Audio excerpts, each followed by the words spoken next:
Most people think getting rich solves the problem. Earn more, and everything else should take care of itself. But for a lot of people, something subtle happens instead. The moment their income increases, their behavior starts to shift. Not in obvious ways, but in small decisions that feel normal in the moment. Spending a little more, upgrading a few things, saying yes more often because now it feels justified. And none of it feels like a mistake. But over time, those small changes begin to stack. Not because of one bad decision, but because once your financial life becomes visible, it stops being completely yours. Expectations start to form, and they slowly influence how you use your money. That is the part most people miss. Because the real risk is not losing money in a crash. It is slowly leaking it through decisions that feel harmless, but add up over time. And that is why some people earn more every year and still feel stuck, while others quietly build wealth without drawing attention at all. In this video, we're going to break down why acting poor after you start making money is not about holding back. It is about protecting how wealth actually gets built. If you want to understand that, hit like and let's get into it. Section 1. The invisible leak nobody notices.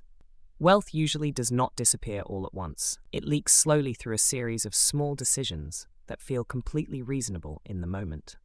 There is no single mistake you can point to, no obvious turning point, just a gradual shift in how money is used over time. And one of the biggest things that accelerates that shift is visibility. The moment your financial life becomes visible, your behavior begins to change in subtle ways. You start justifying slightly higher spending. You become more comfortable upgrading parts of your lifestyle. You say yes more often, not because you need to, but because it feels like you now can. A simple example is a raise. On paper, earning more should mean more money flowing into investments. But in reality, that increase often gets absorbed by small upgrades. Better experiences, higher baseline spending, a few decisions that feel harmless on their own, but collectively reduce how much actually gets invested. The important part is that this is not just about income increasing. It is about income becoming visible. Because once that happens, expectations begin to form. Sometimes from other people, sometimes from yourself. And those expectations slowly influence how you use your money, even if you are trying to stay disciplined. That is how the leak starts. Not through bad decisions, but through normal ones that quietly shift your financial direction over time. Section 2. The psychology of being seen. Once your financial life becomes visible, the shift is not just about money. It becomes psychological. People do not measure their situation in isolation. They measure it relative to the people around them. So when your situation changes, even slightly, it does not stay neutral. It gets compared, and that comparison quietly changes relationships. Nothing obvious happens at first, but over time, people begin to notice differences. They start forming assumptions about what you can afford, what you should do, and how you should behave. Most of it is never said directly, but it still shapes how situations play out. That is the key part. Expectations form without communication. And once they exist, they are hard to control. Because now you are not just managing your money, you are dealing with how other people perceive your money, and that adds a layer of pressure that does not come from you, but still affects your decisions. Section 3. How lifestyle inflation gets out of control. Most people understand lifestyle inflation in a basic way. You earn more, and over time, your spending rises with it. A slightly better lifestyle, a few upgrades, nothing extreme, just a gradual shift. On its own, that is manageable. The problem is when that inflation becomes visible. Because once other people are aware that your income has increased, the pressure to upgrade does not just come from you. It comes from the environment around you. A raise that should have added an extra $500 or $1,000 a month to your investments starts getting absorbed. Maybe a nicer car, more expensive outings, higher everyday spending. And suddenly, instead of that money building wealth, it disappears into a higher baseline. And most of the time, it does not feel forced. It feels expected. That is the difference between normal lifestyle inflation and socially amplified inflation. In one case, you are choosing how to upgrade your life.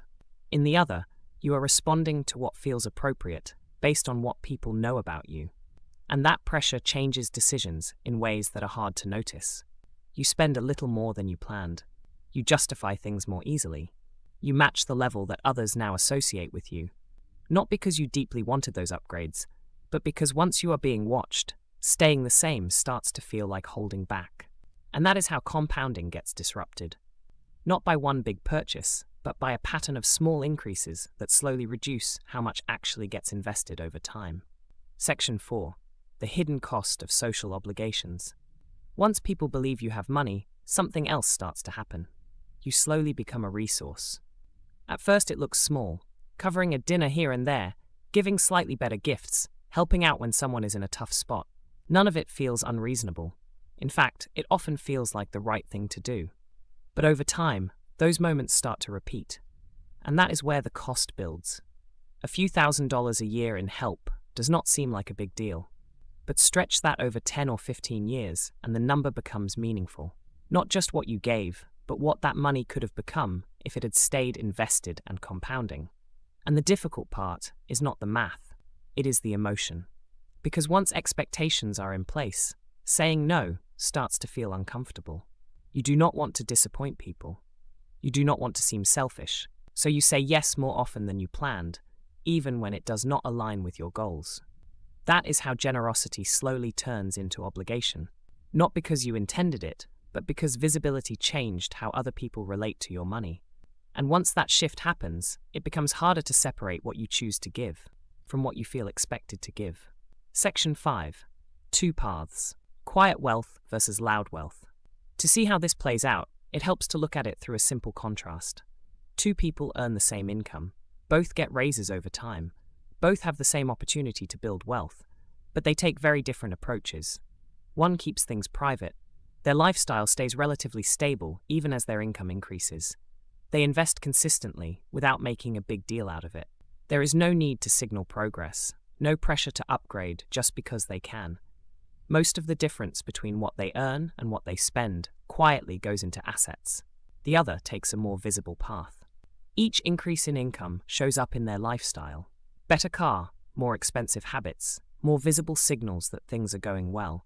And with that visibility comes attention, expectations, and a steady increase in spending that feels justified along the way. At first, the difference between them is not obvious. Both seem to be doing well, but over time the gap starts to widen. If one person is consistently investing even a few $100s more each month, that difference compounds. Over 10 or 15 years, it can easily turn into an extra $100,000 or $200,000 in investments. Not because they earned more, but because they kept more. That is the real difference between quiet wealth and loud wealth. Same income, same opportunities, but completely different outcomes driven by behavior. One builds in private and lets compounding do the work. The other performs success and slowly gives a portion of it away. Section 6. Why acting poor actually builds wealth. The phrase act poor sounds negative at first, like it means holding yourself back or denying what you've earned. But that's not really what it means. It's not about deprivation. It's about control. When your financial life stays private, there are fewer expectations placed on you. You're not constantly responding to what others assume you can afford. You're not adjusting your decisions based on how things look from the outside. That space changes how you behave. You make decisions based on what actually makes sense for you, not what feels appropriate, given your income. You spend where it matters, and you ignore the rest. And over time, that leads to better allocation of money without needing constant discipline. It also protects compounding. Because the less pressure you feel to upgrade, the more of your income actually gets invested. And that difference, even if it seems small in the moment, grows into something meaningful over time. That's where the real advantage comes from. Invisibility gives you freedom. Freedom from expectations, freedom from comparison, and freedom to make decisions without noise. And that freedom creates optionality, the ability to choose how you want to live, instead of reacting to what others expect from you. In that sense, privacy is not about hiding, it's about protecting the quality of your decisions over the long run.